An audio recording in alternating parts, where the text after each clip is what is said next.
Tepi atarsan Allah göster o buraya boş. Uşaq çıxarmış. Onunla gayet. Buradan dala kaçmak olmaz.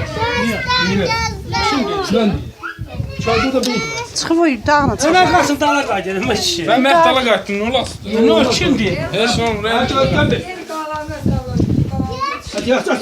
adam arkaya da kaydını değiller. Peki, kaçın. Yol verin. Arkaya değil. Nesimiye de bakalım ha bak yani. Oo yazık Nesim, yazık.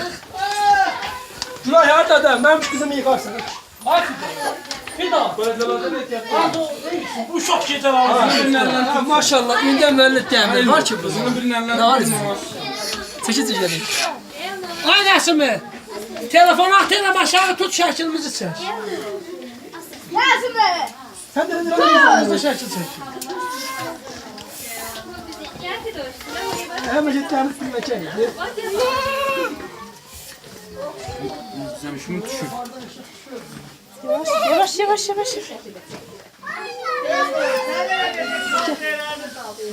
Bu da böyle şeşini çekmeyin. Video çəkəcəyəm. Burada video çəkəcəyəm. Gəl. Hey! Ha bak. Ha. Yalnız beni çeksin, neyse. Yalan.